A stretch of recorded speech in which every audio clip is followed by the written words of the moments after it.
Hi again, welcome to another video, and we're back on the T4 today. We're nearly there now. I'm just doing the finishing bits and pieces. So we've just popped up here, made a list of things that are still to do, all the little things, and I've been getting quite frustrated with the intercooler, but we're just about there with that. I'll show you in a second, I'll turn you around, but before I go any further, my assistant is here. Cold again. Say hello. Hi. So now I'll go through what we've done and what we've got left to do. So since the last update, and I showed you me fitting the rocker cover gasket, I've mainly been working on the intercooler. It's been a bit difficult because I wanted to keep that existing pipe, and the other pipe work I had just didn't sort of fit round there to get to the intercooler, which I've connected beneath the sort of front panel. There it is down there. We'll show you it from the front. I'll do that now. There, so we've got that there. I got frustrated making the brackets because I had all be at strange angles, but I've got a bracket this side under there. So they're the brackets I've made, and it's pretty secure now. I have just got to tighten up the bolts, and actually some of the bolts I'm going to replace because they were just bolts I found in boxes here, and I'm going to have them so they're all matching. I did have a little bit of an issue with the pipe. Well, potentially could rub on the edge of a bit of metal there, so I've ground that off, and I have covered it with some intercooler pipe, silicone pipe, which I fitted here and here, all of them bits, and I had some left over, so I've cable tied a bit round, so if it rubs it will protect it. But also I'm gonna put, it'll probably just be a screw in there like a self tapper, but I'm gonna space it so it just brings that away a little bit. I would have liked to have shown you more of me doing the intercooler piping, but it was quite awkward to film me doing that. And also it was quite an awkward job because I had to just try and work out bits to the angles and that to get down to the intercooler. That is an existing bit there, and that is there. I think I showed you that, them two bits, but the rest I bought just some straight pipe and some angles, and I've sorted it out, and I've got the Golf intercooler in place. It is going to mean I'm going to have to bore some holes in the bumper so I get some airflow through, but I thought I was going to have to do that anyway, so yeah, it is what it is. We also started to look into fitting the coolant system pipes all back on, and I couldn't work out why I had one left over. And what I've had to do there, if you can just go in closer, Laura, I've had to put a T-piece in there because it was different before on the van. It went through that pit. It's quite hard to show you, but there's like a bendy bit under there that comes out from the head. Well, on the van, it had an inlet and an outlet. That hasn't, that's just got the outlet. So I needed to put the other pipe into there, and that come from there. So what I did, this pipe before was directly into that head one. So what I've done is cut that, and I've put the bottom part on there, and then I can just bring that pipe from down here into there. I tried to explain it the best I can, but I had to just get around the problem because I had a spare pipe and it had to go somewhere. So that's what I had to do, basically put a T-piece in, and then that has sorted that. I've got the pipe, but I need to get some water up here and put it in some boiling water to get it over there. So that's one of the next jobs to do. I'm up the unit, doing a few more little jobs on the T4. I've got a list of little jobs to do, so I'm just working my way through them. I have just fitted this nozzle there. This is an air box I had to buy. This was from VW T4 2.5 TDI, because they did them in a 2.5 TDI, but they never did their T4s in a 1.9 TDI. So I had to buy an air box for the 2.5 because it fitted in the van. The Golf one didn't, and this was a Golf one, so I couldn't use this. But if you can see the nozzle there, I needed to put that nozzle on this one because it wasn't on there. There isn't one there built in. So I managed to find these. I had a bit of a job to find them actually, because what I wanted was one that if the nut come off, it's a nylock nut anyway, it won't fall off. But I wanted one that wouldn't fall in to the airbox if the nut did fail. And as you can see, the nut goes on from the outside and then the pipe will go on, so there's no way they could ever fall in. but actually it fit a lot tighter than I thought anyway. But a lot of them that were for sale, you had to put the nut on from the back, and I didn't want that. So I searched and searched and found these. I think they're about £8 each. You can see the little hole through there. So that solved my issue, and that's all fitted. I'll show you behind. It's fitted in there nicely, and that's roughly in the same position.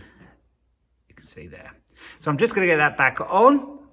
And just before I get that back on, I'll just show you there's a new air filter in there, and I have got a new cabin filter as well to go in there. I thought I'd already put it in because I'd screwed this on, but I hadn't. It's in the box, so I'll do that as well. So that'll be a few more little jobs done. And I have put the bit of trim back, the steering column interior piece, so that's back in place as well inside. So we are getting these little jobs done. So I'll get this back on, and then I'll show you when I've moved along a little bit more.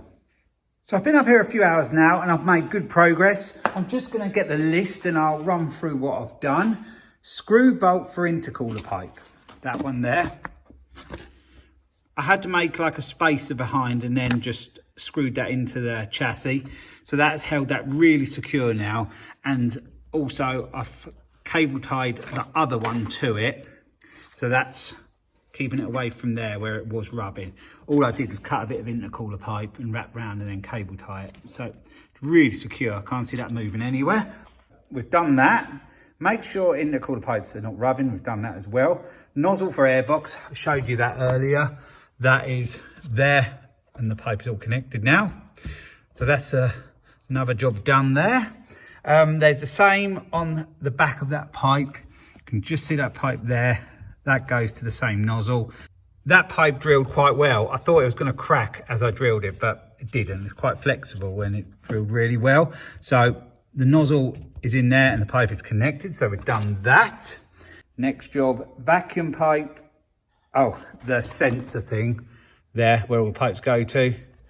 I've cable tied that in there, so that's pretty secure in there. So that's done. Change filters. You saw the one in the airbox earlier, and this one I changed as well, but it was an aftermarket cheap one. The clip broke, so I've had to use a screw and a washer to hold the filter in. But as you can see there, the clip bits are broke anyway on here, so it's just been screwed with a couple of screws. It's been like that for years, but it's secure. That will do. I'm happy with that. I'm up the unit again, working on the VW T4 engine conversion. I'm getting through the job list now. I've got my assistant here. It's me. Have you been enjoying it? It's not so cold today. Oh, so you don't mind up here. You look happy today up here.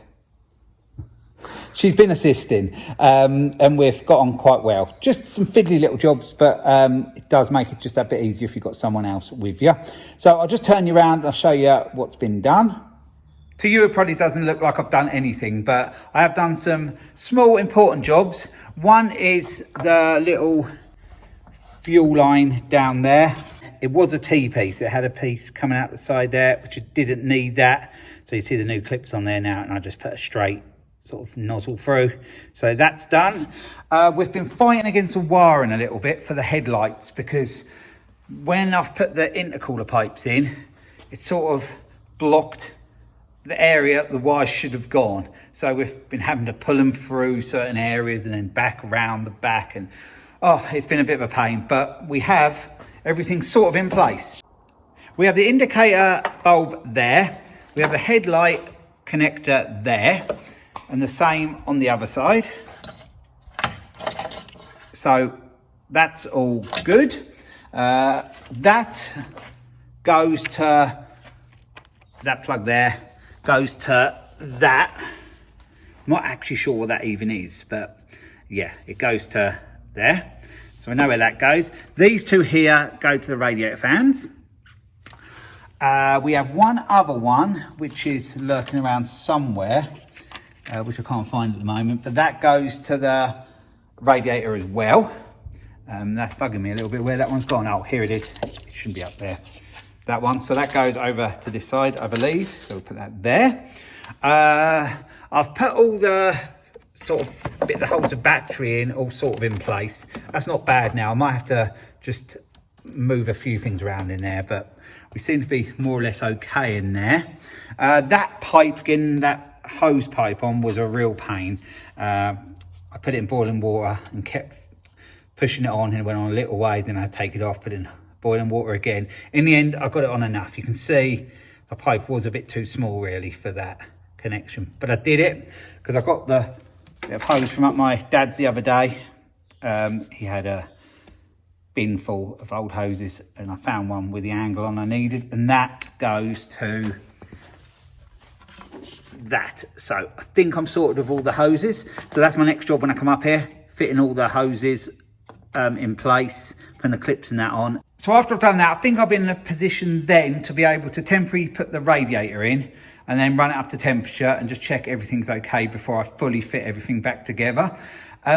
Because I have to connect this pipe, it's fell down there now, and this pipe to the radiator, and there's, I think I've shown you it before, there's, I'll show you here, pipe there, it's like a finned pipe, and that's where the power steering fluid goes through.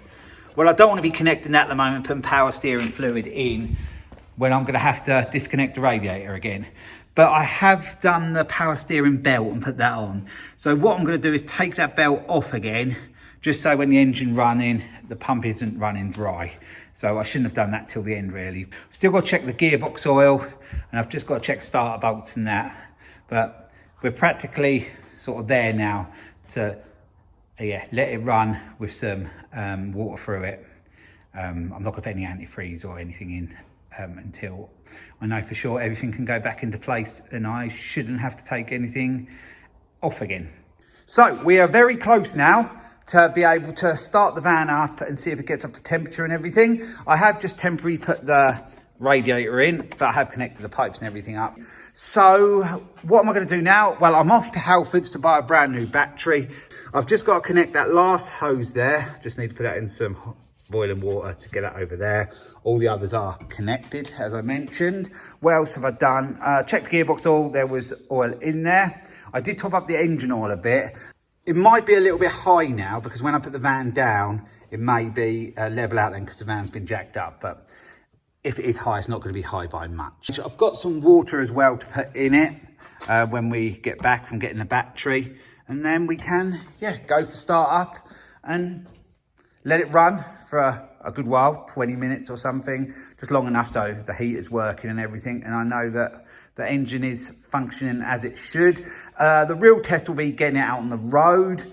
I'll know whether the turbo kicks in and everything a lot better when I'm driving it. But today I will know whether we have any oil leaks or any water leaks from this radiator, because this is the replacement radiator.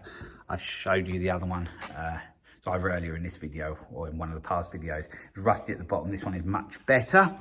This has been a long running project. I looked this morning, I started on it about April last year. So yeah, we are about 11 months into this. But then again, in my defense, I have moved units and everything between, and that was all quite expensive. So yeah, I'm nearly there now. Especially... You started it in April. Yep, you're saying? I said you started it in April, but you've been thinking about it for a lot longer. Yeah, and I thought I'd get it done in about 2 months, and it's took 11 months. So I think I was being a bit optimistic, really. Yeah, I am dragging this on a bit now. We need to get the Halfords, and we need to get this new battery. So I'll see you when we get back. So £76 litre, I now have a new battery. I used to buy my batteries online, but if the battery went wrong, there was always issues sending them back and then having to test it. Then you may have to pay for postage if they found the battery to be okay and all that sort of messing about. So I decide nowadays to just pay the little bit extra, because Halfords are a little bit more expensive than online, but you can just take it to a local store and they'll check it and then give you a new one if the battery is dead. And this one has a 3-year guarantee. So I'm going to get this fitted on the van now, then I can get some water in the van, and then we'll see if it starts up and see how everything goes. I've got the battery fitted, it's in there. Bit of a tight fit in there, but yeah, it's fitted now. I've put some water in it, and we have got a leak, you can see. It's from a hose at the bottom on the oil cooler. I'm not too worried about that, it's only... Well, it's dripping like that, but to start up, it'll be okay. And there was another leak behind there, which I can't really show you because it's right down in there. And it looked like there should be some sort of screw in there for sort of bleeding the system. So I've just put a screw in there to stop that leak. That was gushing out of there. But yeah, we only have that drip there. So I'm just going to start it up now because I'm going to just let it warm up and check everything's working okay. Then I will be taking this front, well, the radiator and that back off again and just sorting out the little problems, which one is that bottom hose. And it was a bit poor anyway, so I'll just replace that. They all need doing really, but funds can't stretch that far at the moment, so I will just double check them all, and the ones that are worse, I will just see if I can sort the worst ones out at the moment and then replace them all at a later date. So I'm going to hand the camera to Laura and I'm going to get in the van and see if it starts. I'm going to turn the key right now. I'll give it a little bit of heat.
See there, the temperature gauge is sitting at a nice place. It's gone up to about, I suppose, about quarter. It'll probably go a bit higher under load when it's out on the road. The heater's nice and warm. Yeah, nice and warm. I can feel it up there. So everything's working great. I'll just turn it off now.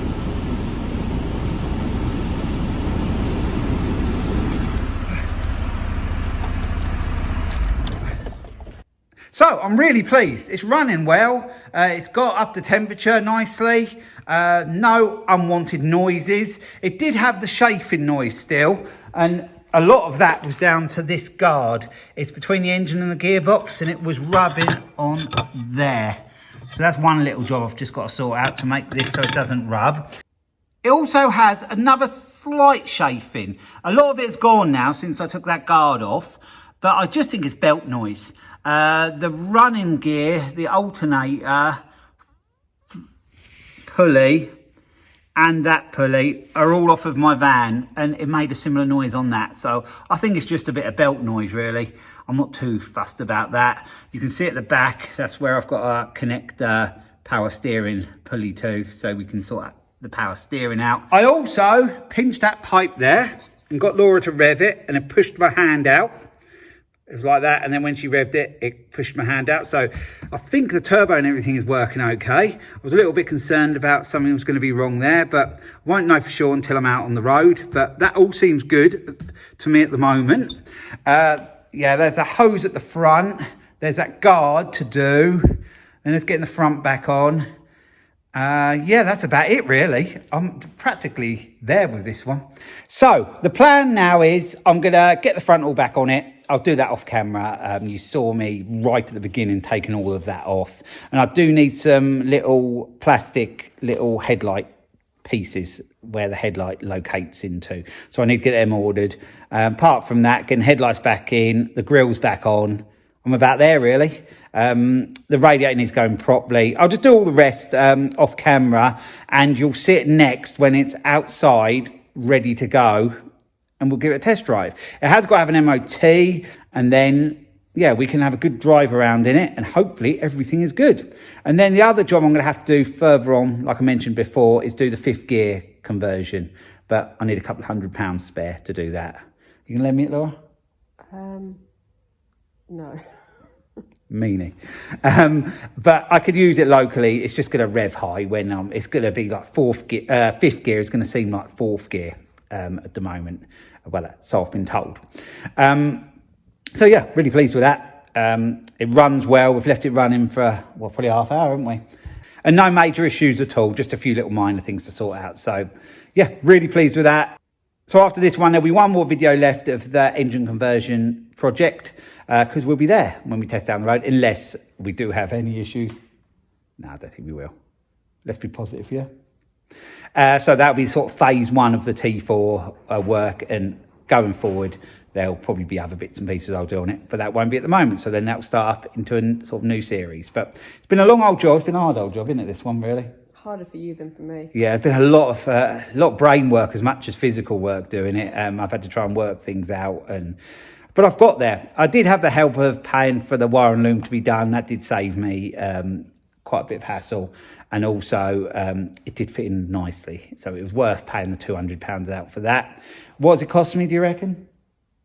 You ain't got a clue, have you? No, you're probably not going to tell me now. No, it's cost a little bit over £1,000 to do this conversion, I think. That includes buying the engine, and maybe a little bit over if I class the gearbox, and we've still got to test that gearbox out as well. But I have put it in all gears on the ramps. Obviously, I can't drive it off of the ramps, but it goes in all the gears okay. I don't know how the synchro mesh is going to work as it's going along, but we won't know until we've got it out. But that is hopefully not going to be too far away, in the next week or two, hopefully. And then we'll be able to try it, and I can get this out of here and get on to some other bits. So, you going to help with the next one? Probably not. You can start cleaning up the Sprinter. That's the job that needs Why doing. do I always get these jobs? Well, all right, do you want to get oily underneath then? Change gearboxes? I will change an engine. Will you? On what? No. So yeah, we'll leave it here. So thanks for watching, and I'll be along with the final one of this Series? Yeah, engine conversion series pretty soon. So thanks for watching. Bye for now. Bye.